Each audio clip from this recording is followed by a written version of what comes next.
Lição de quinta-feira, e quando eu li o tema, ok, assim, o título da nossa lição de quinta, minha cabeça foi para uma direção.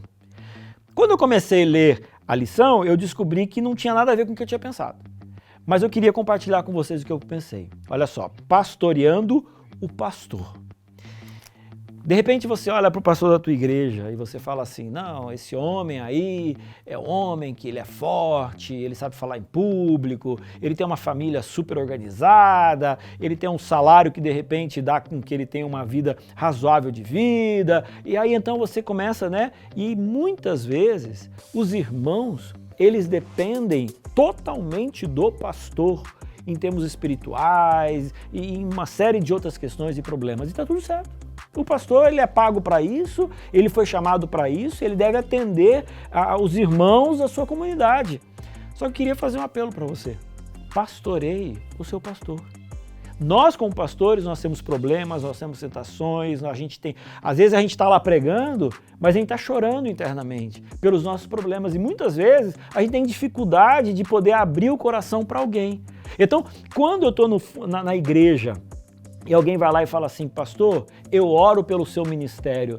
Amigo, esse negócio parece que explode no meu coração de alegria, de felicidade. Por quê? Porque normalmente as pessoas vêm falar assim, pastor, você pode orar por nós? E eu tenho alegria de orar por você, pelas suas questões, pelos jovens, pelas pessoas, as suas dificuldades.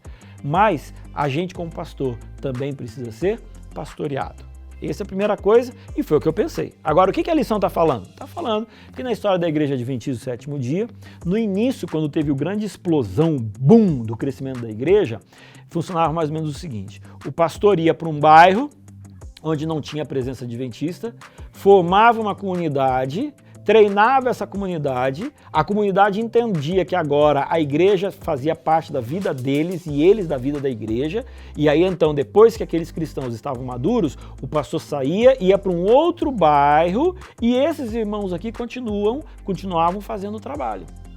É assim que funcionava no passado. Hoje em dia, as igrejas elas estão muito dependentes do pastor.